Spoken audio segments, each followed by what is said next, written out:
Christian Andersen. It was lovely summer weather in the country, and the golden corn, the green oats, and the haystacks piled up in the meadows looked beautiful.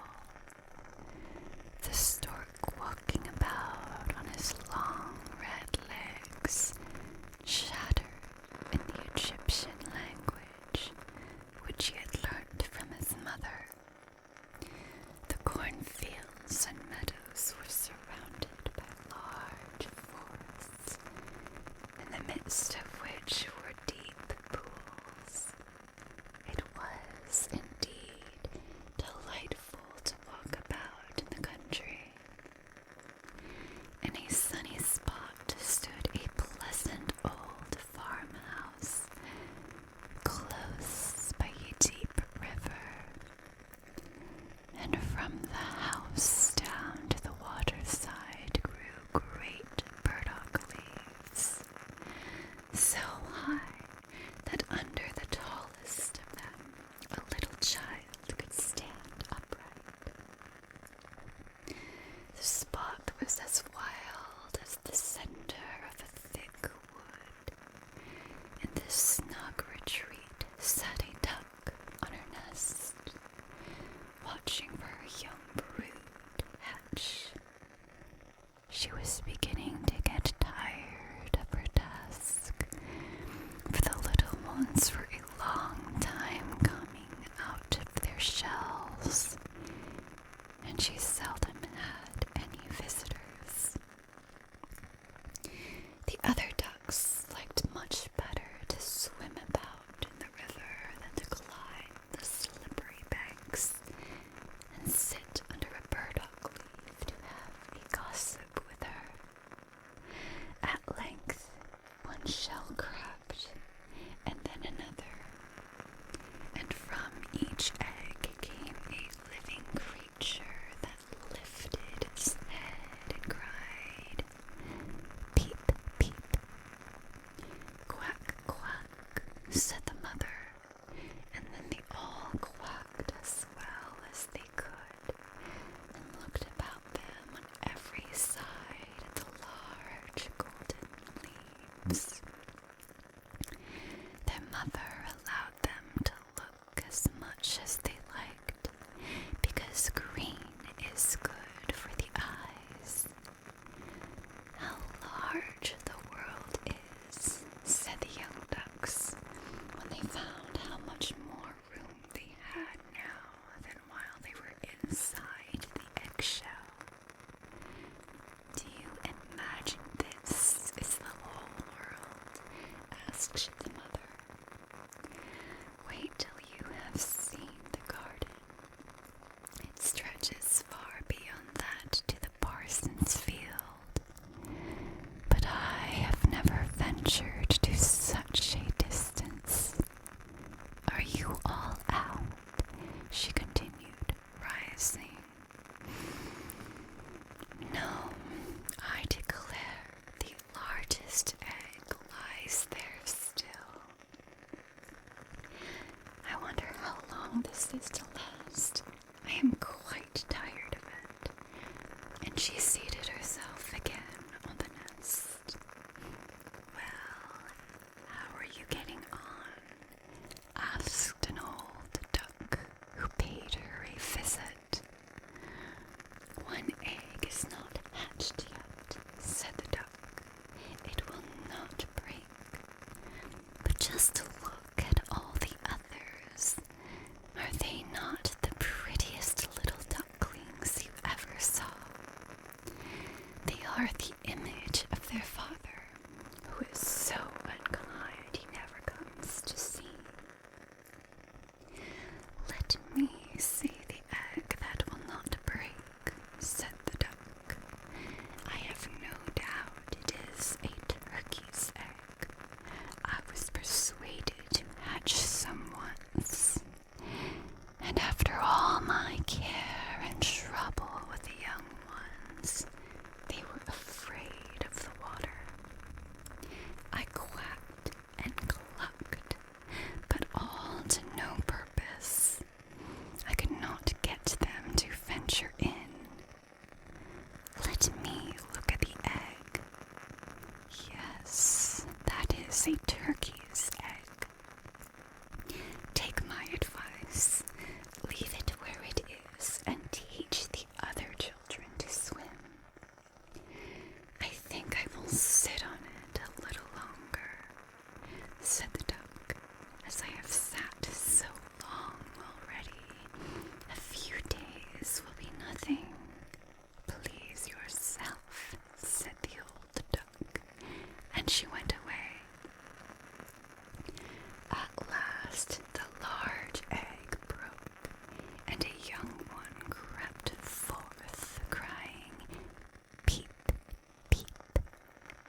is a turkey?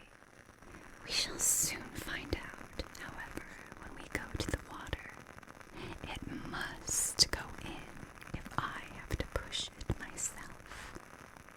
On the next day, the weather was delightful, and the sun shone brightly on the green burdock leaves. So the mother duck took her young brood down to the water and jumped in with a splash. Quack, quack, cried she, and one after another the little ducklings jumped in. The water closed over their heads, but they came up again in an instant and swam about quite prettily with their legs paddling under them as easily as possible. And the ugly duckling was also in the water swimming with them. "Oh," said the mother, "that is not a turkey. How well he uses his legs, and how upright he holds himself. He is my own child, and he is not so very ugly after all, if you look at him properly. Quack, quack, come with me now. I will take you into grand society and introduce you to the farmyard. But you must keep close to me, or you may be trodden upon. And, above all, beware of the cat." When they reached the farmyard, there was a great disturbance. Two families were fighting for an eel's head, which, after all, was carried off by the cat. "See, children, that is the way of the world," said the mother duck, wetting her beak, for she would have liked the eel's head herself. "Come now, use your legs, and let me see how well you can behave. You must bow your heads prettily to that old duck yonder. She is the highest born of them all, and has Spanish blood. Therefore, she is well off. Don't you see she has a red flag tied to her leg, which is something very grand and a great honor for a duck? It shows that everyone is anxious not to lose her, as she can be recognized by both man and beast. Come now, don't turn your toes. A well-bred duckling spreads his feet wide apart, just like his father and mother. In this way, now bend your neck and say quack." The ducklings did as they were bid, but the other ducks stared and said, "Look, here comes another brood, as if there were not enough of us already. And what a queer-looking object one of them is. We don't want him here." And then one flew out and bit him in the neck. "Let him alone," said the mother. "He is not doing any harm." "Yes, but he is so big and ugly," said the spiteful duck, "and therefore he must be turned out. The others are very pretty children," said the old duck, with the rag on her head, "all but that one. I wish his mother could improve him a little." "That is impossible, your grace," replied the mother. "He is not pretty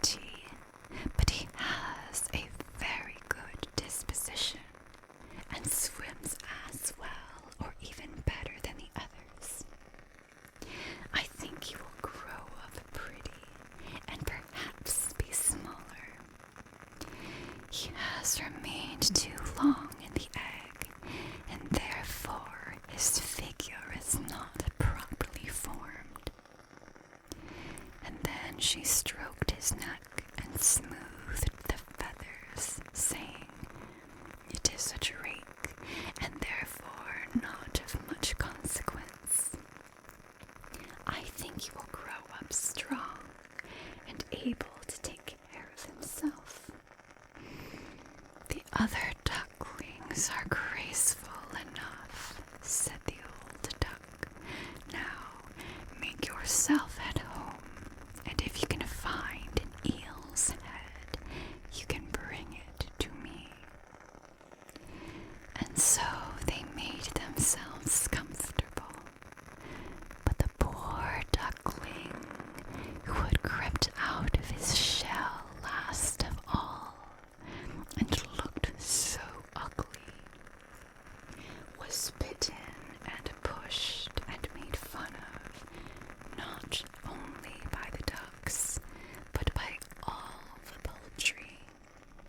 "He is too big," they all said, and the turkey cock, who had been born into the world with spurs, and fancied himself really an emperor, puffed himself out like a vessel in full sail, and flew at the duckling, and became quite red in the head with passion, so that the poor little thing did not know where to go, and was quite miserable because he was so ugly and laughed at by the whole farmyard. So it went on from day to day until it got worse and worse. The poor duckling was driven about by everyone. Even his brothers and sisters were unkind to him, and would say, "Ah, you ugly creature, I wish the cat would get you." And his mother said she wished he had never been born. The ducks pecked him, the chickens beat him, and the girl who fed the poultry kicked him with her feet. So at last he ran away, frightening the little birds in the hedge as he flew over the palings. "They are afraid of me because I am ugly," he said. So he closed his eyes and flew still farther until he came out on a large moor inhabited by wild ducks. Here he remained the whole night, feeling very tired and sorrowful. In the morning, when the wild ducks rose in the air, they stared at their new comrade. "What sort of a duck are you?" they all said, coming round him. He bowed to them and was as polite as he could be, but he did not reply to their question. "You are exceedingly ugly," said the wild ducks, "but that will not matter if you do not want to marry one of our family." Poor thing, he had no thoughts of marriage. All he wanted was permission to lie among the rushes and drink some of the water on the moor. After he had been on the moor 2 days, there came 2 wild geese, or rather goslings, for they had not been out of the egg long, and were very saucy. "Listen, friend," said one of them to the duckling. "You are so ugly that we like you very well. Will you go with us and become a bird of passage?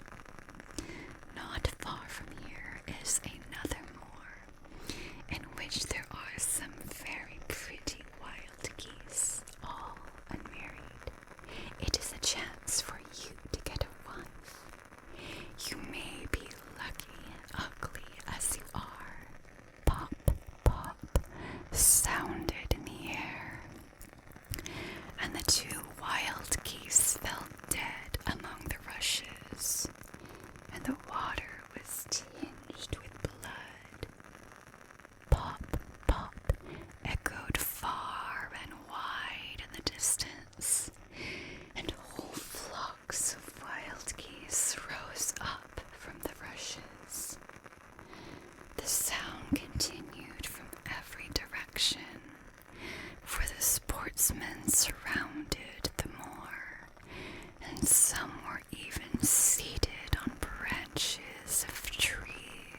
as it floated away across the river, a number of sporting dogs bounded in among the rushes, which bent beneath them wherever it went. How they terrified the poor duckling. He turned away his head to hide it under his wing, and at the same moment a large, terrible dog passed quite near him. His jaws were open, his tongue hung from his mouth, and his eyes glared fearfully. He thrust his nose close to the duckling, showing his sharp teeth, and then splash, splash. He went into the water without touching him. Oh, sighed the duckling, how thankful I am for being so ugly. Even a dog will not bite me.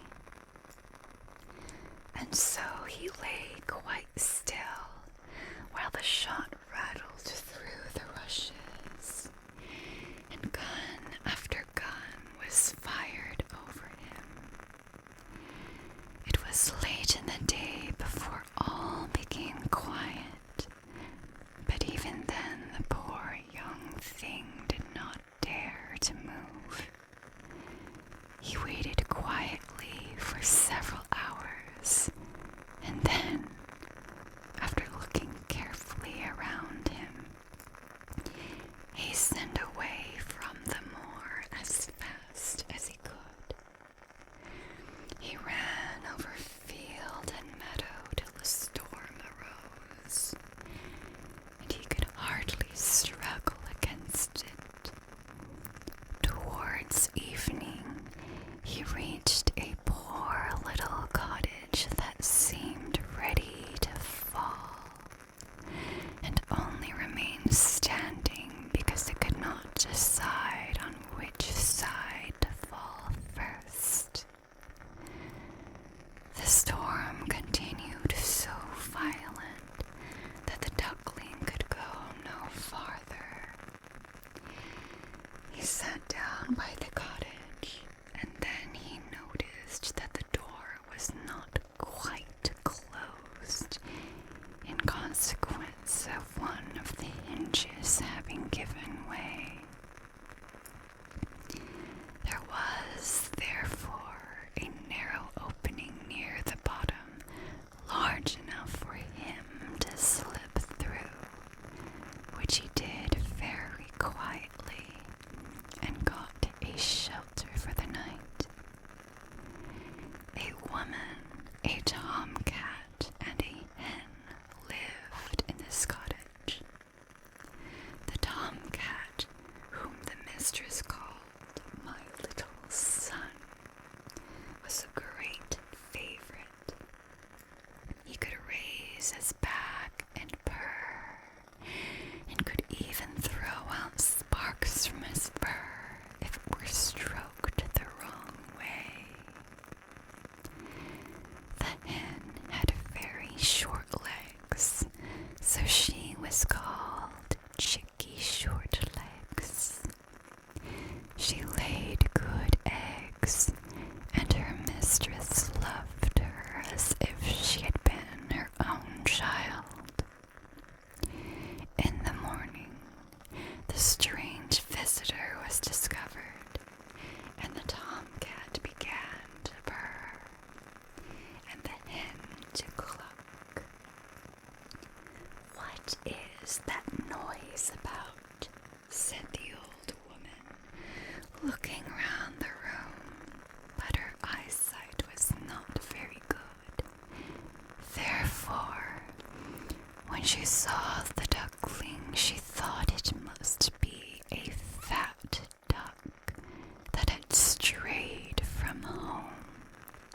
"Oh, what a prize!" she exclaimed. "I hope it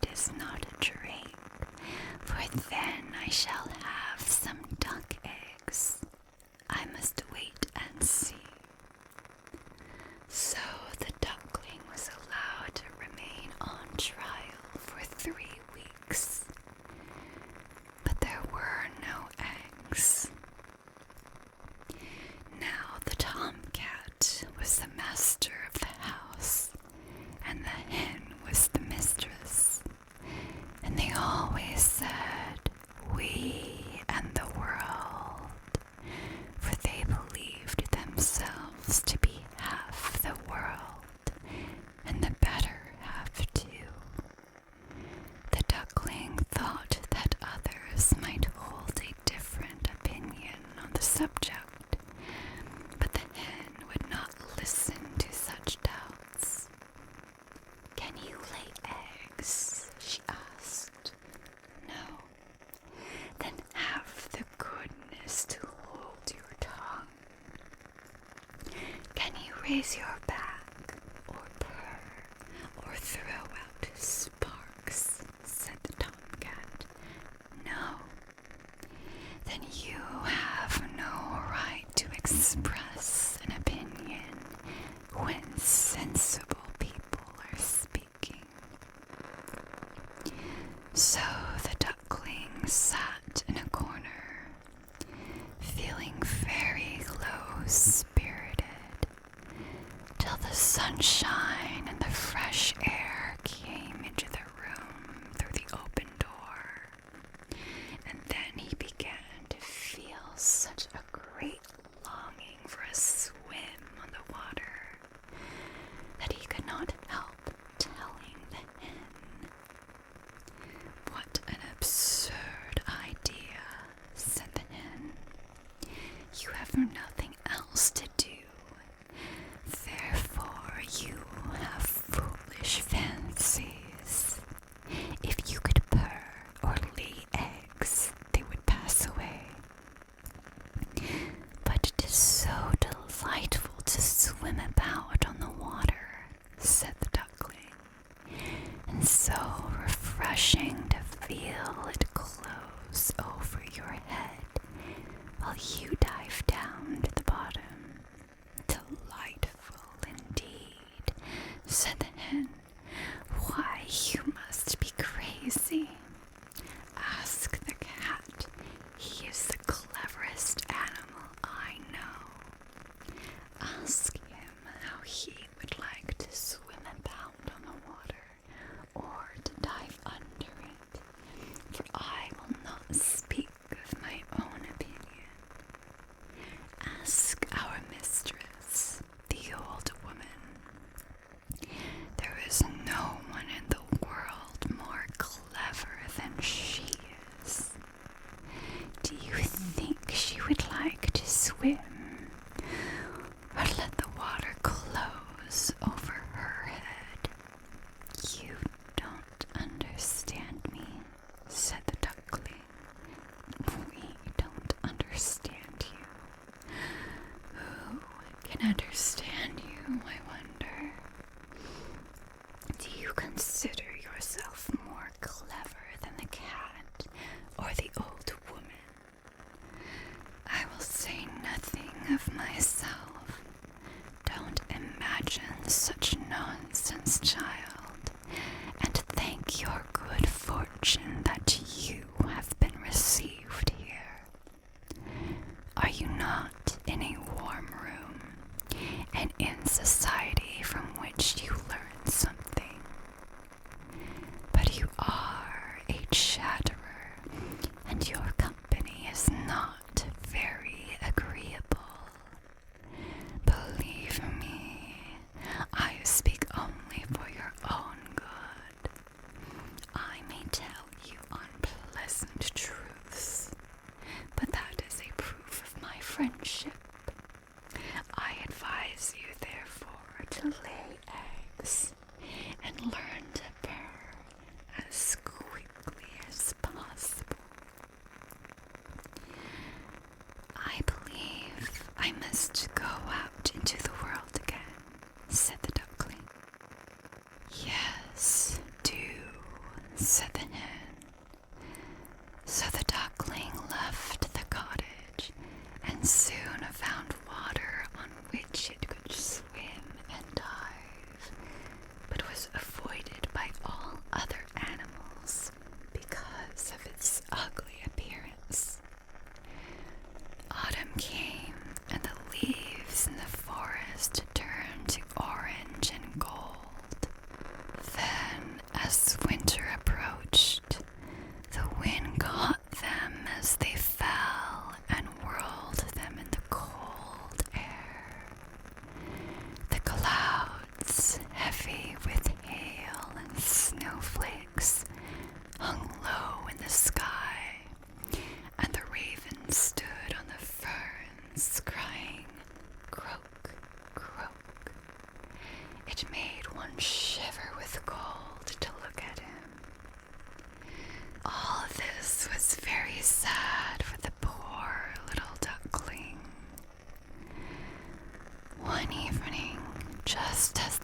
shone with a dazzling whiteness.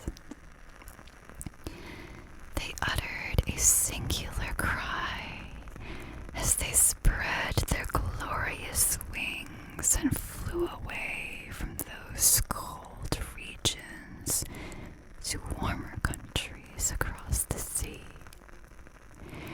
As they mounted higher and higher in the air, the ugly little duckling felt quite a strange sensation as he watched them. He whirled himself in the water like a wheel, stretched out his neck towards them, and uttered a cry so strange that it frightened himself. Could he ever forget those beautiful, happy birds? And when at last they were out of his sight, he dived under the water and rose again almost beside himself with excitement. He knew not the names of these birds, nor where they had flown, but he felt towards them as he had never felt for any other bird in the world. He was not envious of these beautiful creatures, but wished to be as lovely as they. Poor ugly creature, how gladly he would have lived even with the ducks, had they only given him encouragement. The winter grew colder and colder. He was obliged to swim about on the water to keep it from freezing. But every night the space on which he swam became smaller and smaller. At length it froze so hard that the ice in the water crackled as he moved, and the duckling had to battle with his legs as well as he could to keep the space from closing up. He became exhausted at last and lay still and helpless, frozen fast in the ice. Early in the morning, a peasant who was passing by saw what had happened. He broke the ice in pieces with his wooden shoe and carried the duckling home to his wife. The warmth revived the poor little creature, but when the children wanted to play with him, the duckling thought they would do him some harm. So he started up in terror, fluttered into the milk pan, and splashed the milk about the room. Then the woman clapped her hands, which frightened him still more. He flew first into the butter cask, then into the meal tub, and out again. What a condition he was in! The woman screamed and struck at him with the tongs. The children laughed and screamed and tumbled over each other in their efforts to catch him. But luckily he escaped. The door stood open. The poor creature could just manage to slip out among the bushes and lie down quite exhausted in the newly fallen snow.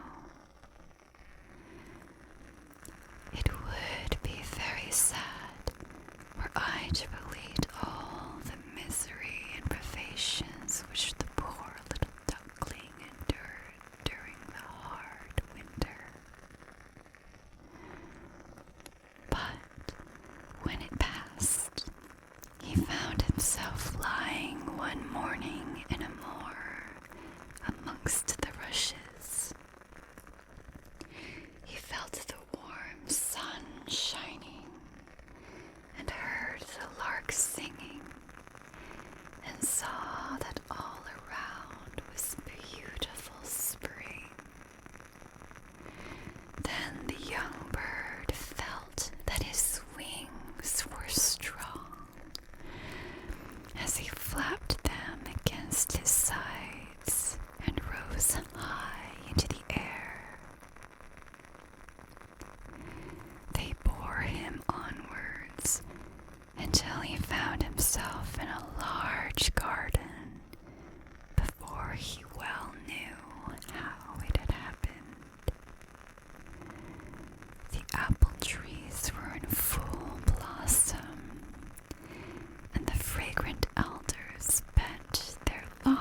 freshness of early spring.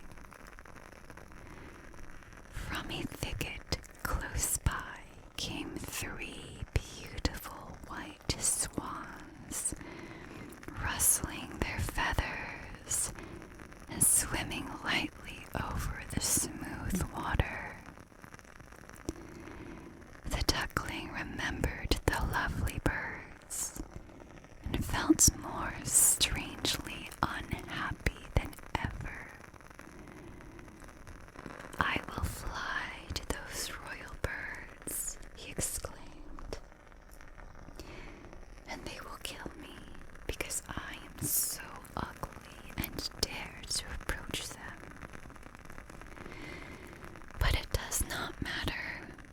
Better be killed by them than pecked by the ducks, beaten by the hens, pushed about by the maiden who feeds the poultry, or starved with hunger in the winter." Then he flew to the water and swam towards the beautiful swans. The moment they espied the stranger, they rushed to meet him with outstretched wings. "Kill me," said the poor bird, and he bent his head down to the surface of the water and awaited death. But what did he see in the clear stream below? His own image, no longer a dark gray bird, ugly and disagreeable to look at, but a graceful and beautiful swan. To be born in a duck's nest in a farmyard is of no consequence to a bird if it is hatched from a swan's egg. He now felt glad at having suffered sorrow and trouble, because it enabled him to enjoy so much better all the pleasure and happiness around him. For the great swans swam round the newcomer and stroked his neck with their beaks as a welcome. Into the garden presently came some little children and threw bread and cake into the water. "See," cried the youngest, "there is a new one." And the rest were delighted and ran to their father and mother, dancing and clapping their hands and shouting joyously. "There is another swan come. A new one has arrived." Then they threw more bread and cake into the water.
I never dreamed of such happiness